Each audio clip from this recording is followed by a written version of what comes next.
Hello friends, कैसे आप सब लोग। And thanks for watching my channel. और एक और हफ्ता ख़त्म हो चुका है और यहाँ पे हम डिस्कस करेंगे निफ्टी और बैंक निफ्टी के इस हफ्ते के क्लोज के बारे में। और इस सीरीज़ का जो आज का सेशन है उस पे मैं अगले एक हफ्ते की नहीं बल्कि यहाँ पे जो मुझे इंडिकेशंस समझ में आ रहे हैं उसके बारे में डिस्कस करूँगा।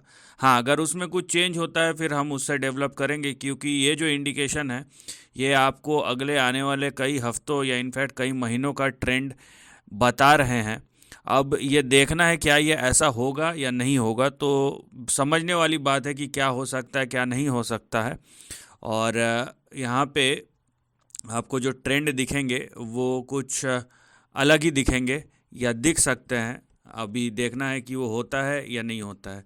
तो चलिए, अभी देखिए ये निफ्टी मैं जब बना रहा हूँ यहाँ पे ये डेटा चेंज होंगे, एक बात याद रखिएगा, राइट। क्योंकि मैं जब बना रहा हूँ बाज़ार ओपन है, तो यहाँ पे आप देख रहे हैं कि निफ्टी बैंक जो है ये आप देखिए कि फ्लैट है 51 पॉइंट्स।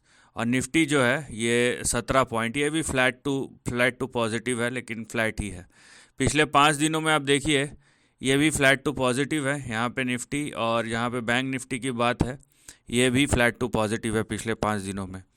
मैं 2-3 हफ्तों से ये बात बोलता आया हूँ कि भाई यहाँ पे ये बाज़ार जो है ये है आपका HNIs का बाज़ार, ऑप्शन राइटर्स का बाज़ार। इसमें आप अगर खाली बाइंग सेलिंग करते हैं और आपको नहीं पता है तो ऐसे मार्केट से आपको दूर रहना चाहिए। ऐसे मार्केट छोटे खिलाड़ियों के लिए और जिनको लगता है ये ले लूँगा वो बेच दूँगा ऑप्शन लगा दूँगा, उन लोगों के लिए नहीं है। क्योंकि इस बाज़ार में आपको मोमेंटम जो दिख रहा है वो पूरे बाज़ार का मोमेंटम नहीं है, बनस्पत कुछ स्टॉक्स का मोमेंटम है जो बाज़ार को एक तरीके से ले जाता है और वहीं दूसरे साइड बाज़ार नीचे भी जाता है। अदरवाइज़ इस तरीके का आपको प्राइस एक्शन नहीं दिखता जैसा कि दिख रहा है एक रेंज में। तो मैंने जैसे कि कहा ये निफ्टी का डेली चार्ट है। जनरली मैं आर्ली चार्ट यूज़ करता हूँ क्योंकि हम हफ्ते का एनालिसिस करते हैं, लेकिन मैं डेली चार्ट यूज़ कर रहा हूँ, उसका एक रीज़न है। अभी देखिए जो निफ्टी का एकदम यहाँ पे एकदम जो very near term price action है, अगर मैं सिर्फ इतने ही सेक्शन को देखूं तो आपको क्या दिखेगा। ये निफ्टी का चार्ट है, अब ये देखिए आपको दिखेगा एक एक्सपेंशन। ठीक है, यहाँ पे आप देखिए ये एक एक्सपेंशन जैसा दिखेगा।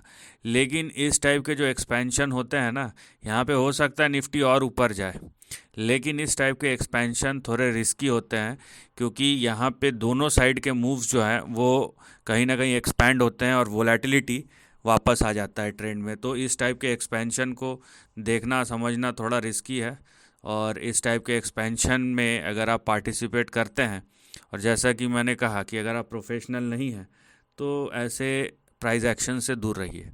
अभी बात यह है कि अगले कुछ हफ्तों या महीनों में बड़ा ट्रेंड क्या इंडिकेट कर रहा है जैसा कि मुझे लगता है, ठीक है, उसके बारे में हम डिस्कस करेंगे। तो मैं सिंपली यहाँ पे जो देखिए ट्रेंड है वो बनाऊंगा।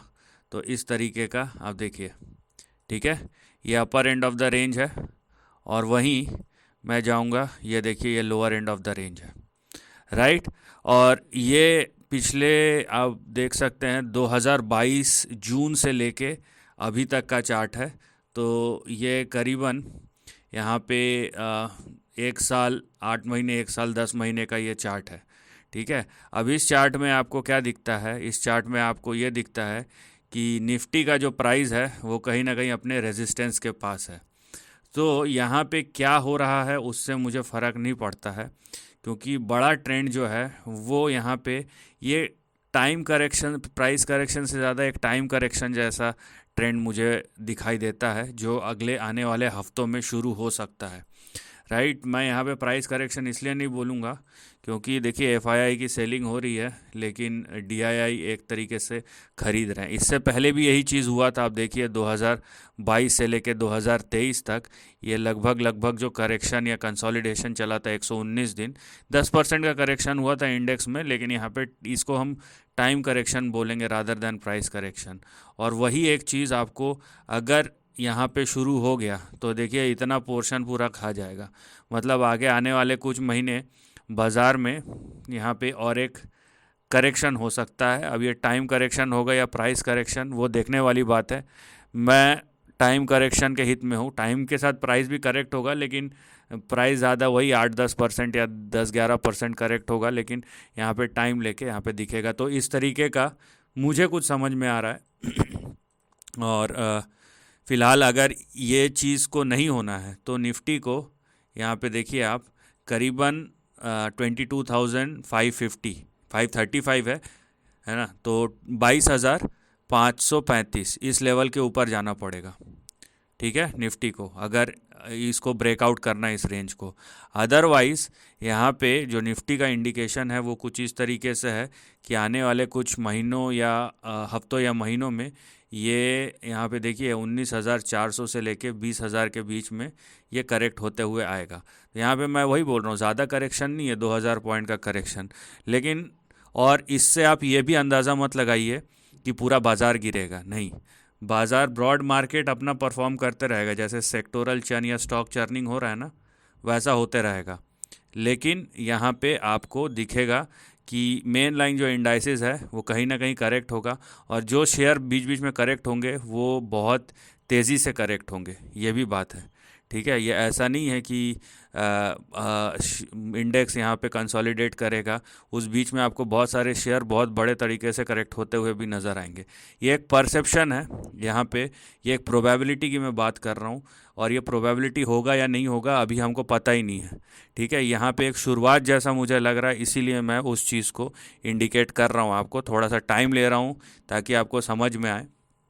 और यहाँ पे ब्रॉड मार्केट अपना चलेगा, जो सेक्टर को चलना है वो चलेगा, जिसको नहीं चलना है वो नहीं चलेगा, जिसको करेक्ट होना है होगा, जिसको बढ़ना है बढ़ेगा। लेकिन ओवरऑल एक यहाँ पे निफ्टी में आपको पॉज का इंडिकेशन मिल रहा है आने वाले हफ्तों और महीनों में। और वहीं हम चलते हैं अब बैंक निफ्टी के तरफ, और वहाँ पे देखते हैं कि क्या हो रहा है। क्योंकि निफ्टी में अगर ऐसा है तो जाहिर सी बात है कि बैंक निफ्टी अछूता नहीं रहेगा। तो बैंक निफ्टी में आप देखिए, मैं अगर डॉट्स को कनेक्ट करूं यहाँ पे, इस तरीके का कुछ नज़र आ रहा है, राइट। इस तरीके का हमें कुछ ट्रेंड नज़र आ रहा है। और यहाँ पे सिंपली ये देखिए, ये मैं यहाँ ऐसे कनेक्ट करूँगा।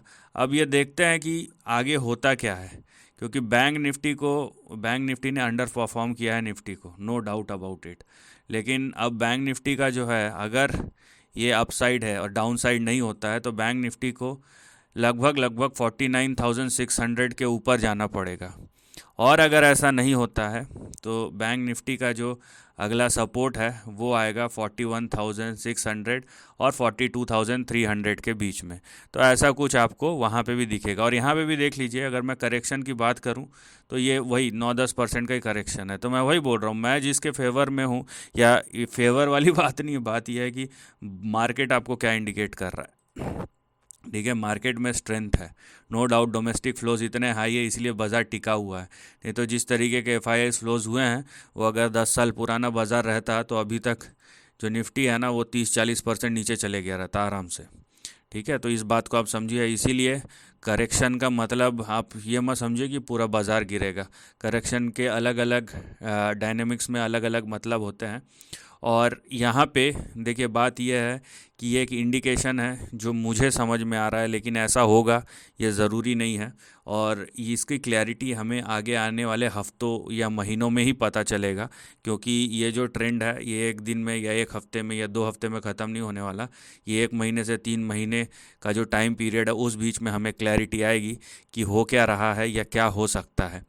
तो हम देखेंगे, और जो ट्रेंड जैसे जैसे डेवलप होगा वैसे वैसे हमारा एनालिसिस भी चेंज होगा।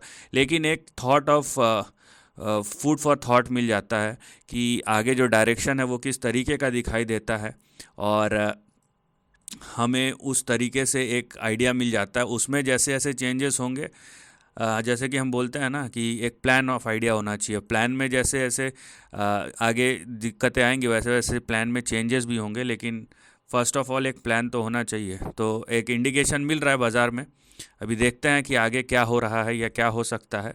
तो मैं फिर से बोल रहा हूँ, प्लान भी चेंज हो सकता है। लेकिन अगर ऐसा हुआ, ठीक है, तो आप एक बात ध्यान रखिए कि ओवरऑल बाज़ार चलेगा, कोई उसमें दो राय नहीं है कि सारे स्टॉक गिरेंगे, वैसा कुछ भी नहीं होने वाला है। ओवरऑल बाज़ार चलेगा, जिसको चलना है, जो सेक्टर को या जो स्टॉक को वो चलेंगे, जिसको नहीं चलना है ना वो गिरेंगे भी। ये बात भी आप ध्यान में रखिए, आप सबको एक तरीके से नहीं लेके चल सकते ये, और ये कई महीनों से हो भी रहा है। बहुत सारे बाज़ार आप देखिए ऊपर जा रहा है, लेकिन बहुत सारे शेयर नीचे जा रहे हैं, बहुत सारे सेक्टर नीचे जा रहे हैं। तो सब अपने अपने साइकिल में चल रहे हैं, और प्रोबेबिलिटी वही है कि ये थोड़ा सा और इंटेंसिफाई हो जाएगा, क्योंकि मेन लाइन इंडाइसिस अगर करेक्शन या कंसोलिडेशन में जाता है तो कहीं ना कहीं सेंटीमेंट के लिहाज से वो एक नेगेटिविटी तो फैलाएगा ही फैलाएगा। So this is the end of the video. Thanks for watching.